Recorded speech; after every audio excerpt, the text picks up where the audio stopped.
प्यारे छात्रों, आज हम कक्षा 10वीं में गणित विषय के अध्याय 3 की प्रश्नावली 3.3 का क्वेश्चन नंबर 3 का पहला हल करेंगे, समझेंगे।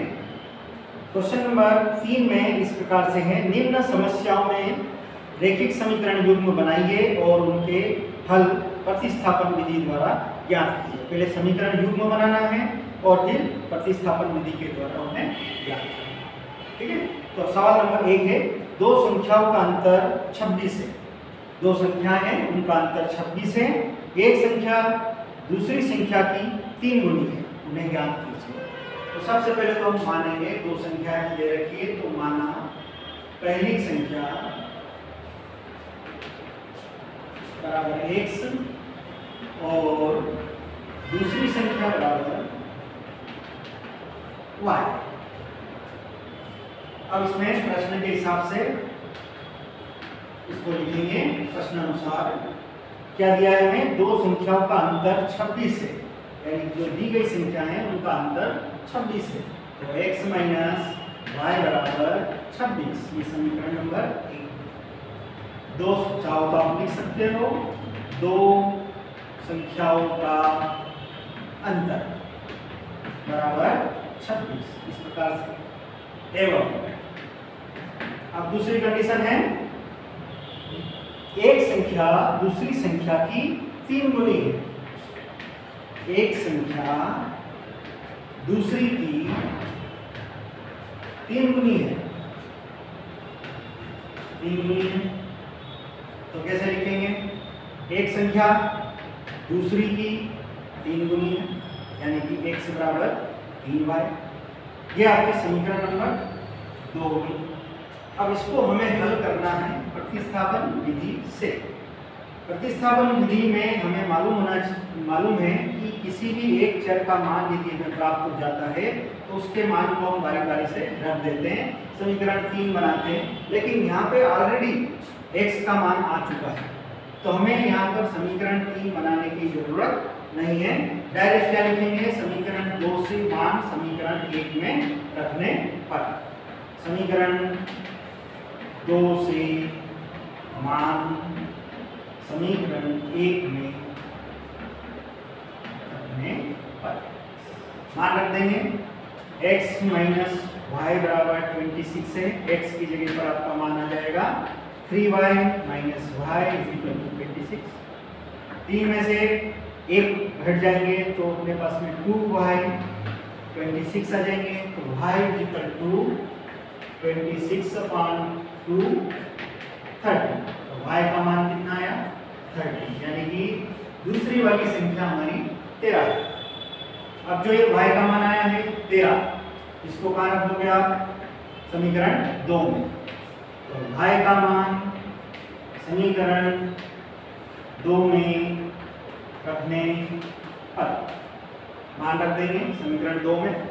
तो क्या है मान हमारा, x बराबर 3y, यानी कि x का मान 3 गुणित y की जगह पर 3 दिया 39। x का मान क्या आएगा हमारा 39। तो इस प्रकार से समीकरण निकाल के हल क्या हो जाएंगे, x बराबर 39 और y बराबर 30। इस प्रकार से उत्तर बनेगा हल।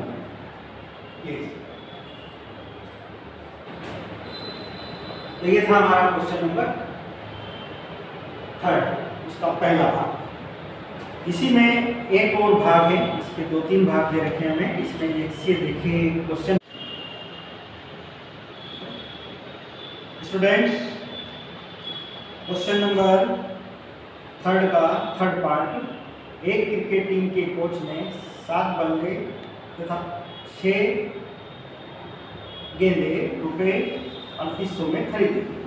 बाद में उसने 3 बल्ले तथा 5 गेंदे 1750 रुपये में खरीदी। तो हमें प्रत्येक बल्ले तथा गेंद का मूल्य ज्ञात करना है। तो हमने माना बल्ले का मूल्य x रुपये है, एक बल्ले का। इसी तरह से एक गेंद का मूल्य y रुपये है। प्रश्नानुसार हमें दिया गया है कि बल्ले खरीदे गए हैं 7 और गेंदें खरीदी गई हैं 6, 3800 रुपये में। तो प्रश्न अनुसार 7x प्लस 6y बराबर 3800, यानी कि 7 बल्ले 7x प्लस 6 गेंद 6y, y रुपए हैं और 6 गेंदे हैं। इसी तरह से 1 रुपये हैं और 7 बल्ले हैं, 3800 रुपये में। एक नंबर। इसी तरह से आगे उसने फिर जरूरत पड़ी तो उन्होंने 3 बल्ले और 5 गेंदें खरीदी और उसका रेट रहा है 1750, दोनों मिला करके 1750। ये तो हमारे पास में समीकरण आ गई है। अब हम इसको प्रतिस्थापन विधि का प्रयोग करते हैं। समीकरण 1 से 7x बराबर 6y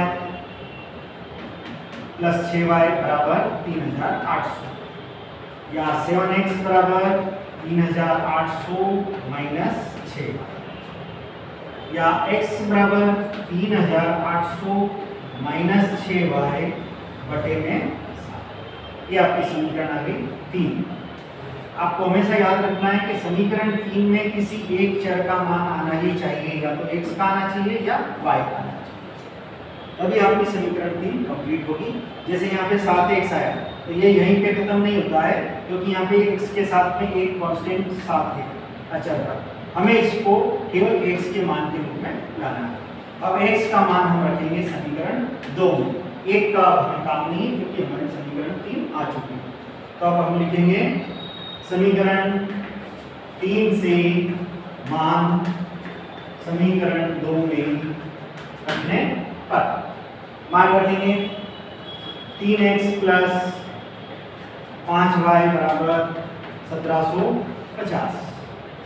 x के स्थान पर ये वाला माना जाएगा तो 3800 माइनस 6y बटे 7 प्लस 5y बराबर 1750।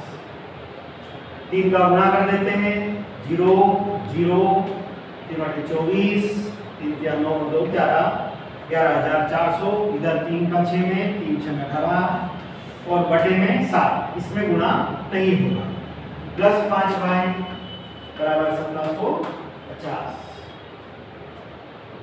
अब एलसीएम लेते हैं और क्रॉस गुणा करते हैं तो दोनों एक साथ ही कर सकते हैं। 11400 माइनस 18y प्लस 7 ये तो एलसीएम के लिए बराबर 7 का 1750 में गुणा, ये क्रॉस गुणा तो 0 की 0, 7 35 के 5 3 हासिल के 7 49 और 49 में हम 3 जोड़ देंगे तो 52 हो जाएंगे।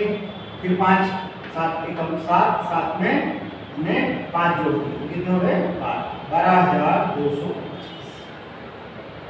11400 माइनस 35 में से 18 को माइनस कर देंगे क्योंकि 35 प्लस के हैं, 18 माइनस के, तो कितना आएंगे आपके पास में प्लस के 17y 17y और इधर आ जाएंगे 12250। अब छांतर करते हैं, 12250 में से 11600 11400 को माइनस कर देंगे तो 17y बराबर इसमें से माइनस करेंगे तो आपके पास में आ जाएंगे 850। तो y का मान आ जाएगा 850 बटे 17, 17 से हम इसको काट देंगे 17 85 जीरो, तो y बराबर 50, यानी कि गेंद का मूल्य आपके पास में कितने का आ गया है 50 रुपए का। अब ये y का जो मान आया है उसको आपको रखना है समीकरण 3 में, तो y का मान समीकरण 3 में रखने पर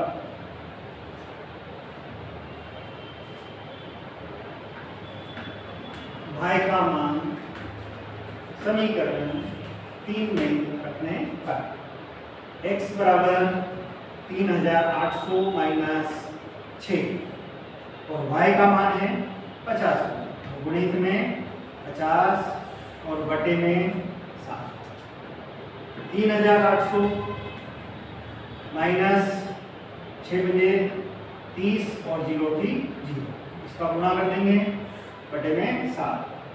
अब 3800 में से 300 को माइनस करेंगे, 3800 में से 300 को माइनस करेंगे तो 3500 बटे 7, 7 से 7 35 और 2 जीरो की 2 जीरो। तो कितने रुपए आ रहे हैं यहाँ पर? बल्ले की कीमत 1 से बराबर 500 रुपए। ये बल्ले की कीमत आ गई है और गेंद की कीमत है 50 रुपए। इस प्रकार से हम इस सवाल को ग्लोबल प्रतिस्थापन विधि से हल करेंगे। ठीक है, धन्यवाद।